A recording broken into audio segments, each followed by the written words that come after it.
Good morning my dear students. दोस्तों, structure of atom में हम लोग बहुत सारी हेडिंग पढ़े थे, मॉडल्स भी पढ़े, स्पेक्ट्रम भी पढ़े।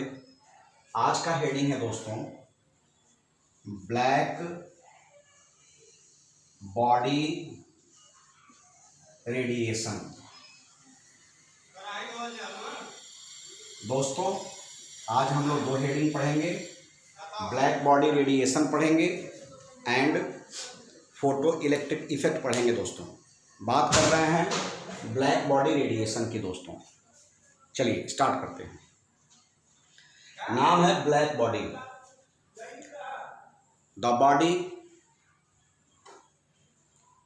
विच एब्जॉर्ब और इमिट ऑल फ्रीक्वेंसी और या all wavelength of radiation is called black body, and radiation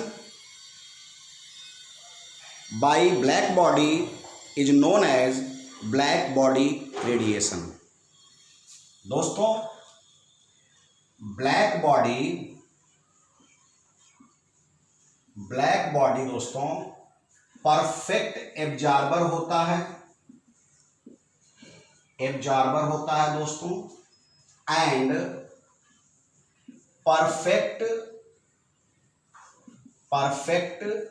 emitter भी होता है। दोस्तों, परफेक्ट इमिटर भी होता है। दोस्तों, तो जो ब्लैक बॉडी होता है वो परफेक्ट एब्जॉर्बर भी होता है एंड परफेक्ट इमिटर भी होता है। दोस्तों, पुनः बता दूं, ऐसी बॉडी जो सभी फ्रीक्वेंसी या सभी वेवलेंथ की लाइट को एब्जॉर्ब करे या इमिट करे, दोस्तों, उसको ब्लैक बॉडी कहते हैं, और उनके द्वारा जो रेडिएशन होता है उसको ब्लैक बॉडी रेडिएशन कहते हैं। दोस्तों, ये perfect absorber and perfect emitter होते हैं। दोस्तों, अगली बात ये करना है कि अगर किसी बॉडी की टेम्परेचर आप बढ़ाते हैं, तो क्या इफेक्ट पड़ता है। दोस्तों, अगर किसी ऐसे सब्सटेंस को उठाओ, ऐसे मेटल को उठाओ या ऐसे ऑब्जेक्ट को उठाओ, दोस्तों, ऐसे ऑब्जेक्ट को उठाया जाए जिसकी मेल्टिंग पॉइंट हाई हो, हाई मेल्टिंग पॉइंट हो। दोस्तों, अब जैसे कि आपने आयरन ले लिया, इसका मेल्टिंग पॉइंट बहुत ही ज़्यादा होता है। दोस्तों, तो ऐसे सब्सटेंस को जिनका मेल्टिंग पॉइंट ज़्यादा होता है, उनको अगर हीट करते हैं तो फ्रीक्वेंसी बढ़ती जाएगी। मतलब दोस्तों, frequency increases by heating substance further.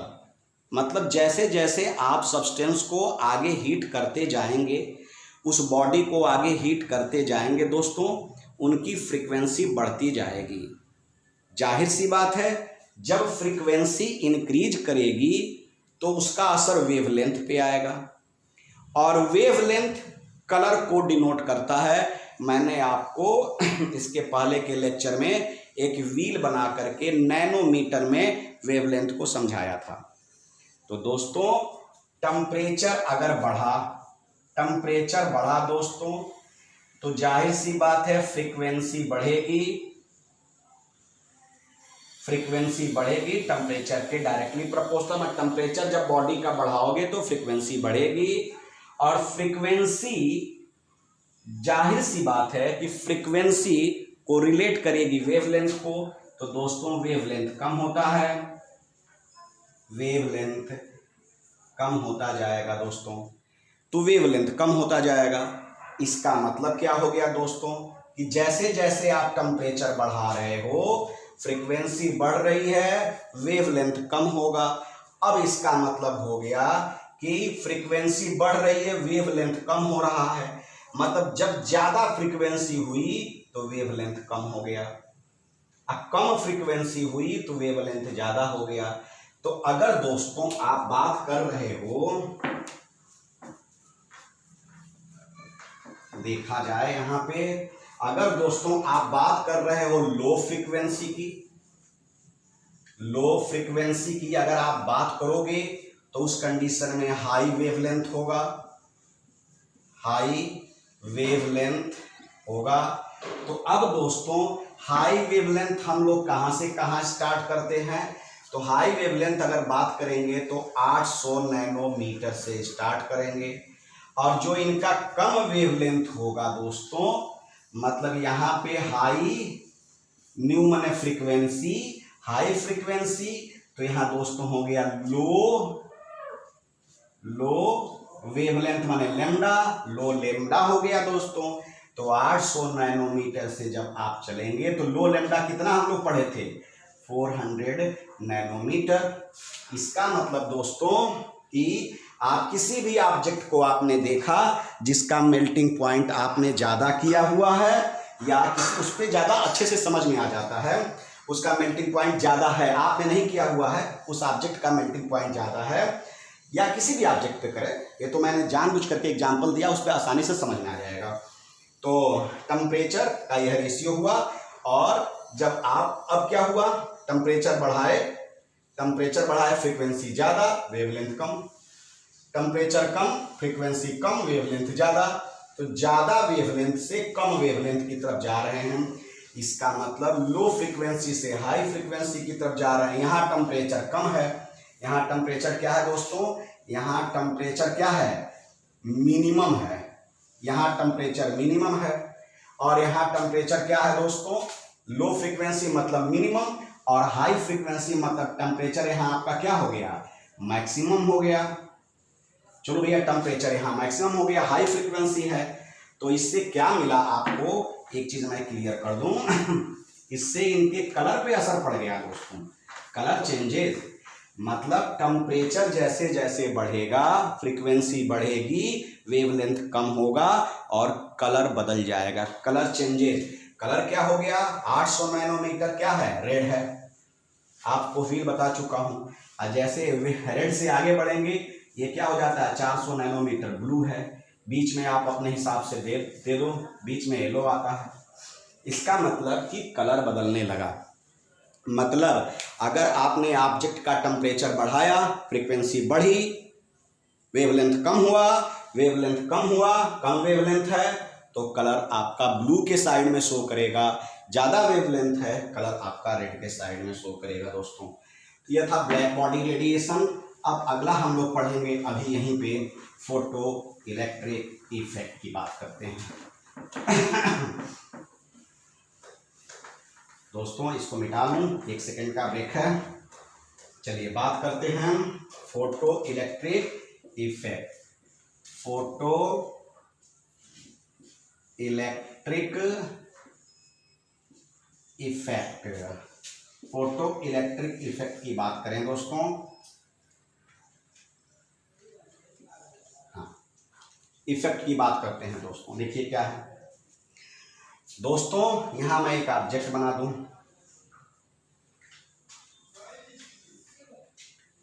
और यहां पे ये लाइट आ रही है, यह रेडिएशन है, रेडिएशन, ठीक है। और यहां से इलेक्ट्रॉन निकल रहा है, या फोटॉन निकलेगा। इजेक्टेड ऑफ इलेक्ट्रॉन कर दूं, इजेक्टेड ऑफ इलेक्ट्रॉन।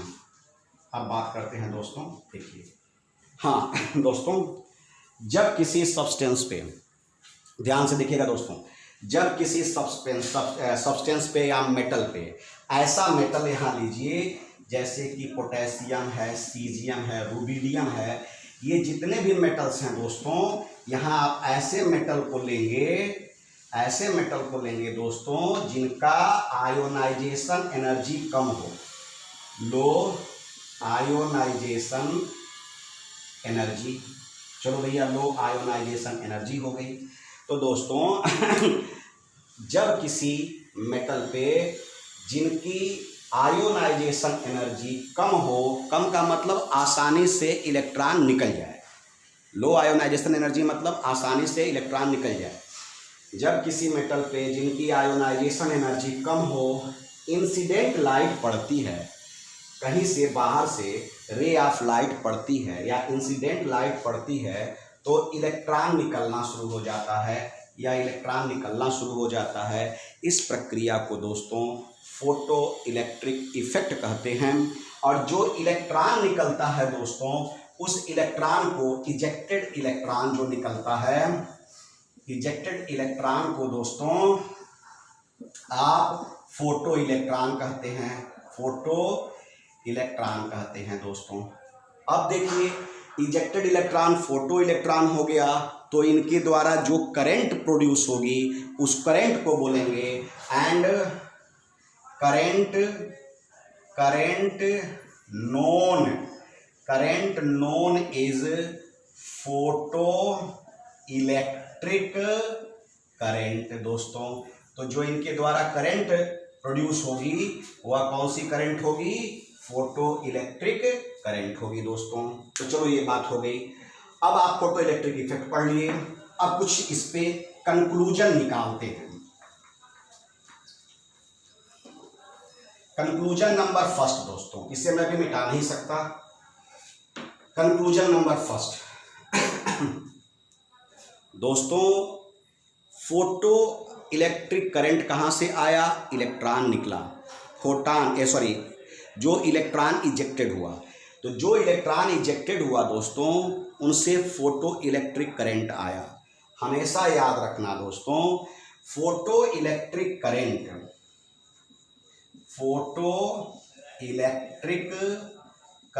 दोस्तों, ये जो फोटो इलेक्ट्रिक करंट होता है ये डायरेक्टली प्रोपोर्शनल होता है इंटेंसिटी ऑफ लाइट। ये लाइट जो इंसिडेंट लाइट है, इंसिडेंट लाइट दोस्तों, इंसिडेंट लाइट के इंटेंसिटी के डायरेक्टली प्रोपोर्शनल होता है। मतलब कि इसकी इंटेंसिटी जितनी ज़्यादा होगी उतना इलेक्ट्रॉन निकलेगा और उतना ही बढ़िया फोटो इलेक्ट्रिक करंट प्रोड्यूस होगा दोस्तों। सेकंड पॉइंट ये कहता है दोस्तों कि जैसे ही यहां से रेडिएशन होगा तुरंत इलेक्ट्रॉन निकलना शुरू हो जाएगा, क्योंकि आपने लो आयोनाइजेशन एनर्जी का मेटल लिया था। मतलब जैसे ही incident light collide with metal, electron ejected as soon as possible. मतलब incident light when incident light collide with metal, electron ejected as soon as possible, जितनी जल्दी हो सकता है निकलना शुरू करता है। मतलब 10⁻⁻8 सेकेंड में दोस्तों इलेक्ट्रॉन निकल जाता है। इसका मतलब कि जैसे ही लाइट मेटल पे टकराई, इलेक्ट्रॉन 10⁻⁻8 सेकेंड में निकल गया दोस्तों। चलो भाई, ये होगी बात। और तीसरी बात कर लें, मुझे लगता है ये वीडियो थोड़ा बड़ा होगा दोस्तों। तीसरी बात करते हैं। तीसरी बात समझ लिया जाए क्या है। अब दोस्तों, जैसे इलेक्ट्रॉन, यहाँ इंसिडेंट लाइट टकराई लेकिन इलेक्ट्रॉन निकलना शुरू होगा। लेकिन दोस्तों, सबकी अपनी अपनी एक फ्रीक्वेंसी रेंज होती है। इसका मतलब इलेक्ट्रॉन निकलने के पहले यहाँ एक क्रिटिकल वैल्यू होती है फ्रीक्वेंसी की क्रिटिकल वैल्यू होती है। अगर इंसिडेंट लाइट जो टकरा रही है, इस इंसिडेंट लाइट की फ्रीक्वेंसी इस क्रिटिकल वैल्यू से ज़्यादा होगी तभी इलेक्ट्रॉन निकलेगा। मतलब यहाँ जो मेटल है, मेटल से इलेक्ट्रॉन के निकलने की अपनी एक क्रिटिकल फ्रीक्वेंसी वैल्यू होती है, उसको थ्रेशोल्ड फ्रीक्वेंसी कहते हैं दोस्तों। मतलब आप ऐसे समझो, आप घर में लेटे पड़े हुए हो, काम करने का मन नहीं है, मम्मी ने कोई काम कह दिया करने को आपसे, तो आप कहते हैं नहीं करने का मन कर रहा है। लेकिन दोस्तों, वह सेकंड, वह पल या वह एनर्जी या वह चीज़, जैसे ही आप चलो काम करते हैं, यह सोच करके उठते हो, वह आपकी थ्रेशोल्ड हो गई। वह थ्रेशोल्ड एनर्जी है तो एनर्जी, थ्रेशोल्ड वेवलेंथ है तो वेवलेंथ, फ्रीक्वेंसी आपकी आ रही है तो थ्रेशोल्ड फ्रीक्वेंसी कहलाएगी। मतलब इनिशियल, जैसे स्टार्टिंग, जैसे शुरू वाली चीज़ें थ्रेशोल्ड हो गई। तो दोस्तों यहाँ पे हर मेटल से इलेक्ट्रॉन, हर मेटल की अपनी अलग अलग थ्रेशोल्ड फ्रीक्वेंसी होती है दोस्तों, हर मेटल की। पोटेशियम की अलग होगी, सीजियम की अलग होगी, रुबिडियम की अलग होगी दोस्तों। तो इस मेटल की अपनी एक थ्रेशोल्ड फ्रीक्वेंसी होगी। अगर इस फ्रीक्वेंसी से ज़्यादा फ्रीक्वेंसी की लाइट यहाँ पड़ेगी तभी इलेक्ट्रॉन निकलेगा। मतलब इंसिडेंट लाइट है more frequency than threshold frequency of metal. तीसरा क्या है दोस्तों, incident light have more frequency than THRES, threshold frequency, या इसको बोलते हैं दोस्तों क्रिटिकल वैल्यू ऑफ, फ्रीक्वेंसी की क्रिटिकल वैल्यू है, critical value of metal taken. जो मेटल आपने लिया है उससे ज्यादा इंसिडेंट लाइट की दोस्तों फ्रीक्वेंसी होनी चाहिए। चलो भैया, अब ये हो गई फ्रीक्वेंसी, तभी निकलेगा, मतलब कि फ्रीक्वेंसी ज्यादा होनी चाहिए दोस्तों। चलो अब अगली पॉइंट की बात करते हैं। चौथा पॉइंट दोस्तों यह है कि अब जब इंसिडेंट लाइट टकराई तो इलेक्ट्रॉन निकला, फोटो इलेक्ट्रिक करंट चलना शुरू हुआ। तो फोटो इलेक्ट्रिक करंट की वेलोसिटी होती है दोस्तों, तो वेलोसिटी या वेलोसिटी होगी तो काइनेटिक एनर्जी होगी। तो अगला पॉइंट है kinetic energy of photo electric current directly proportional to frequency of incident light. किस फ्रीक्वेंसी की लाइट पड़ रही है, फोटो करंट तो शुरू हो गया चलना, लेकिन किस फ्रीक्वेंसी की लाइट बह रही है, पड़ रही है, उसी तरह से वह उसी फ्रीक्वेंसी की लाइट के वेलोसिटी से फिर आपका इलेक्ट्रॉन निकलेगा, और जब वेलोसिटी से निकलेगा तो काइनेटिक एनर्जी आएगा दोस्तों। मतलब काइनेटिक एनर्जी डिपेंड करता है फ्रीक्वेंसी ऑफ लाइट पे। अब कैसे होता है, डिपेंड करता है दोस्तों, इसको भी यहाँ हल्का सा समझा दूँ थोड़ा सा दोस्तों। अब देख लो, अगर यहाँ इंसिडेंट, यहाँ इसकी frequency threshold frequency new not से रिप्रेजेंट करते हैं, थ्रेशोल्ड फ्रीक्वेंसी न्यू नॉट है दोस्तों। अगर पांचवा पॉइंट में है इफ फ्रीक्वेंसी ऑफ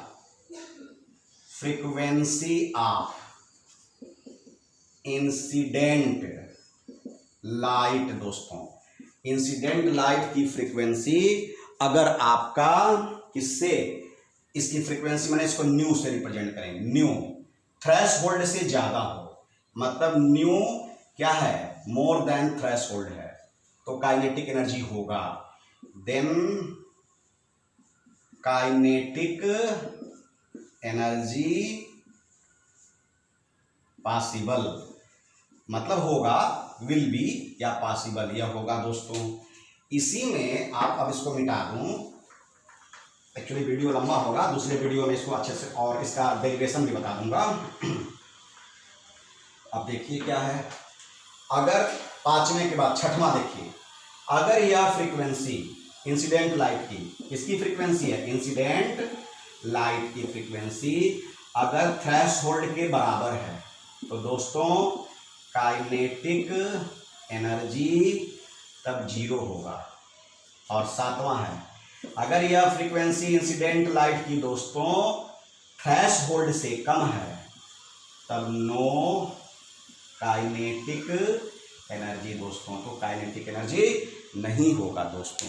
तो डिपेंड करता है काइनेटिक एनर्जी या वेलोसिटी, डिपेंड करता है frequency of incident light, frequency ज़्यादा, वेलोसिटी ज़्यादा, काइनेटिक एनर्जी ज़्यादा। और फोटो करंट या फोटो इलेक्ट्रिक करंट या इजेक्शन ऑफ इलेक्ट्रॉन डिपेंड करता है इंटेंसिटी ऑफ लाइट, वह फ्रीक्वेंसी पर डिपेंड नहीं करता, वह इंटेंसिटी पर डिपेंड करता है। तो याद रखिएगा दोस्तों। Best of luck, have a nice day. आज के लिए इतना ही। अगले वीडियो में इसका आइंस्टीन इक्वेशन बताएंगे, बहुत ही छोटा सा है। Thank you.